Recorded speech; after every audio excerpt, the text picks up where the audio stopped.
할렐루야. 오늘도 새날을 주신 하나님을 찬양합니다. 오늘도 말씀으로 시작하는 이 하루, 말씀 충만, 은혜 충만, 성령 충만하시기를 주님의 이름으로 축복합니다. 오늘은 사도행전 6장 1절에서 7절까지 말씀을 봉독해 드립니다. 하나님의 말씀을 경청하시기 바랍니다.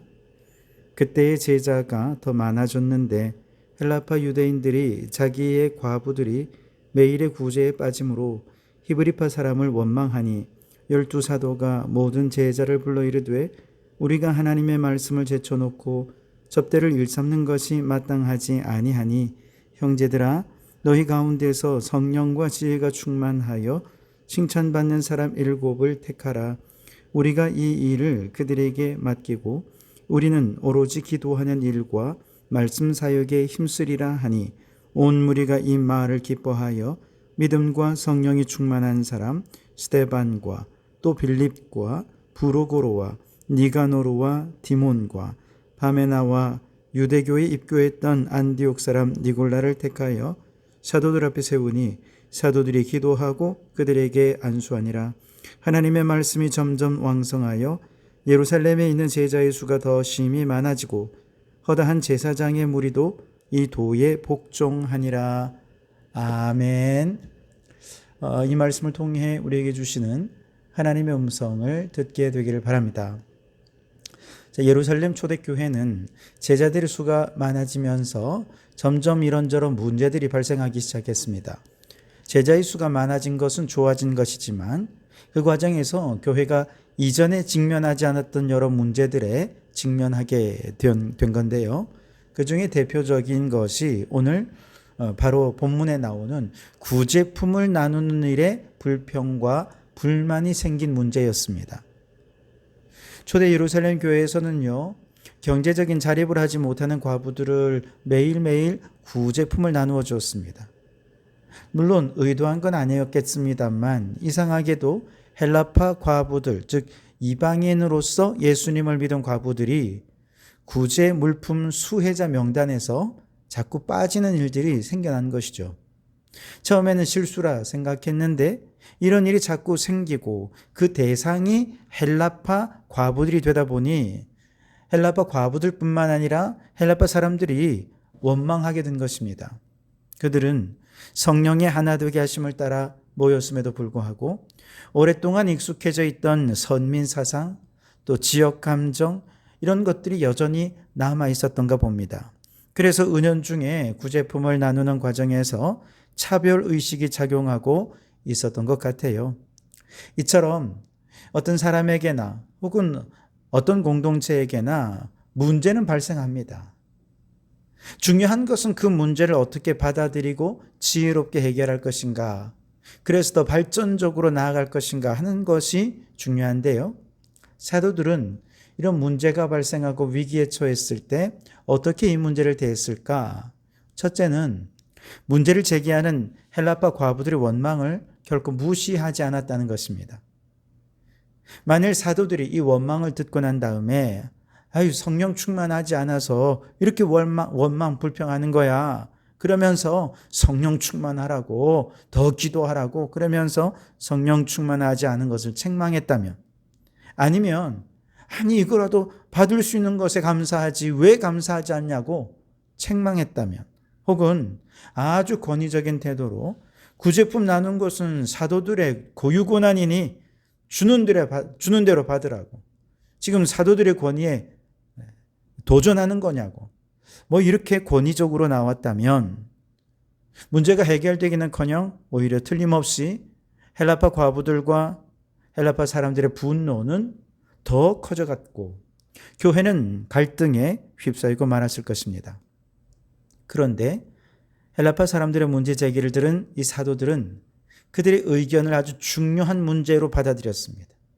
모든 제자들을 불러 모아 혹시 자신들이 실수한 건 없는지 돌아보면서 아무리 사도라 해도 인간이기에 부족하여 실수할 수 있다는 점을 인정하고 헬라파 사람들의 불평과 원망을 해결하기 위해 적극적으로 노력하는 것이죠.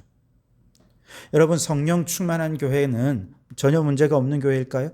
그렇지 않습니다. 성령 충만한 교회는 문제 없는 교회가 아니라 이런 원망과 불평, 어떤 문제, 이런 문제가 생겼을 때 이것을 성숙하게 받아들이는 교회가 성령 충만한 교회입니다.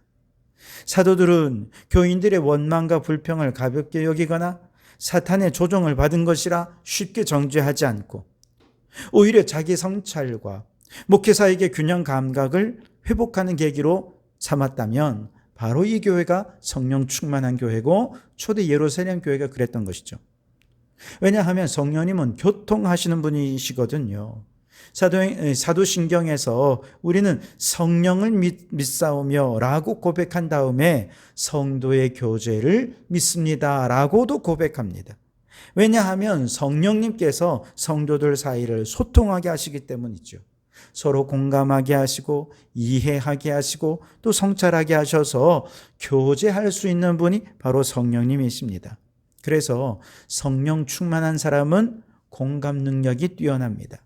일 중심이 아니라 사람 중심이고 주의 일을 함에 있어서 사역에 얼마나 많은 열매를 맺었느냐, 결과보다 함께한 성도들 동력하는 과정에서 얼마나 한 마음으로 서로 배려했고 존중했고 조화롭고 서로 함께 사랑의 교제를 이루었느냐, 과정을 또 중요하게 여긴다는 것이죠.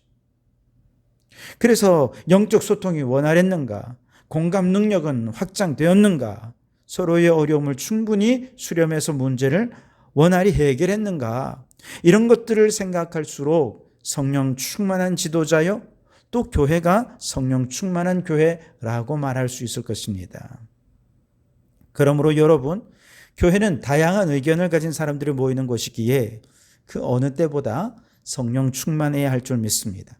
작은 원망, 불평 하나까지도 흘려듣지 말고 공감하고 소통하고 위로하고 적극적으로 문제 해결을 위해 한 마음으로 협력해서 성령 충만한 공동체를 이루어가는 우리 성도 교회가 될 수 있기를 바랍니다. 두 번째로, 성령 충만한 사도들은 원망을 들은 후에 먼저 제자들을 모아서 자기 성찰을 해요. 2절에 보시면 12사도가 모든 제자를 불러 이르되 우리가 하나님의 말씀을 제쳐놓고 접대를 일삼는 것이 마땅하지 아니하니 그랬습니다. 자, 제자들을 불러 모아 누가 구제 대상자 목록에서 헬라파 과부들에게 소홀했는지 중간 책임자를 색출하고 책임을 묻는 이런 과정이 아니라 사도들은 자신들의 영적 균형을 잃어버렸기 때문에 이런 문제가 생겼노라고 내 탓이요를 고백하고 있습니다. 다시 말해 한꺼번에 성도들이 꽤 많아지다 보니 구제해야 할 대상자도 많아지고, 그래서 사도들이 구제하는 사역에 집중하다 보니 하나님의 말씀을 선포하고 말씀을 가르치는 일에 소홀할 수밖에 없었고, 결국 이 모든 문제는 영적인 문제에 소홀했던 것에서부터 비롯된 문제라고 진단했던 것입니다. 여러분, 교회는 영적 공동체입니다. 교회가 구제도 해야 되고요, 녹색 활동도 해야 되고요, 우리 이웃과 협력해서 지역사회를 섬기는 일에도 최선을 다해야 합니다. 그러나 그 모든 일들보다 앞서 해야 할 일이 있는데 바로 예배하는 일이라는 것이죠. 예배하며 하나님의 말씀과 기도로 철저히 무장해서 영적으로 충만해지고 나서야 비로소 모든 사역들이 의미 있어지고 선한 열매로 연결될 수 있는 것입니다. 영적으로 충만하지 못한 채 그저 다양한 사역에 갑작스럽게 헌신하다 보면 여기서 반드시 문제가 생깁니다. 영적 긴장이 풀어진 데서 나오는 실수 혹은 말실수, 구성원들 간의 불화 혹은 차별, 소외, 대립과 갈등 등 생각지도 않은 데서 많은 어려움들을 겪을 수 있는 것이죠. 그러나 이런 불평이나 잠재적인 원망거리마저도 우리가 하나님의 말씀과 기도로 충만해져 있으면, 예배를 통해 우리의 영혼이 충만해져 있으면 얼마든지 문제들을 믿음으로 승화시킬 수 있고 그것을 영적 성장의 원동력으로도 삼을 수 있을 것입니다. 그런 면에서 여러분, 예배를 소중히 여기십시오. 평소에 예배로 영적으로 충만해져 있으면 교회 안에서 겪는 불화뿐만 아니라 가정이나 직장에서나 이웃과의 관계 속에서 겪는 상처와 아픔과 원망과 불평의 상황에 대해 우리는 보다 더 여유롭게 대할 수 있고 영적 성장의 자양분으로도 삼으면서 그렇게 성숙해질 수 있게 되는 것이지요. 그러니 여러분, 성령 충만하시고 우리가 예배에 더 힘쓰는 성도들이 되실 수 있길 바랍니다. 셋째로, 이렇게 문제의 원인을 영적인 것에서 찾아낸 사도들은 문제 해결의 해결책을 제시하죠. 3절에 형제들아 너희 가운데서 성령과 지혜가 충만하여 칭찬받는 사람 7을 택하라. 우리가 이 일을 그들에게 맡기고 우리는 오로지 기도하는 일과 말씀 사역에 힘쓰리라 그랬습니다. 무슨 뜻입니까? 사도들은 성도들이 의논하고 결의한 결과를 하나님의 뜻으로 알고 받아들이겠다는 것입니다. 7 집사를 사도들이 임명하는 게 아니라 회중에게 뽑아달라고 부탁을 한 것이죠. 많은 성도들이 목회자의 결정은 곧 하나님의 뜻이다, 그렇게 생각을 합니다. 그래서 목회자의 뜻을 받들려고 하죠. 그러나 초대 예루살렘 교회의 사도들은 성도들의 결정을 하나님의 뜻으로 받드는 태도를 취했습니다. 이것은 매우 중요한데요. 오늘날에도 교회가 항존직 선거를 할 때 당회에서 선택하고 당회에서 모든 순서를 다 행하는 것이 아니라, 혹은 목회자가 임의로 임명하는 것도 아니고 회중의 투표라고 하는 절차를 거치는 이유는 바로 그 회중의 투표 결과가 곧 하나님의 뜻에 합당한 것이라고 보기 때문에 그렇습니다. 물론 다수 의견이라고 해서 다 하나님의 뜻은 아니겠죠. 기본적으로 인간은 하나님의 뜻을 온전히 담을 수 있는 그릇이 못 됩니다. 다수의 의견이라고 해도 하나님의 뜻을 온전히 담아낼 수 없고요. 아무리 뛰어난 창조적 소수의 의견이라 해도 온전히 하나님의 뜻을 나타낼 수 없습니다.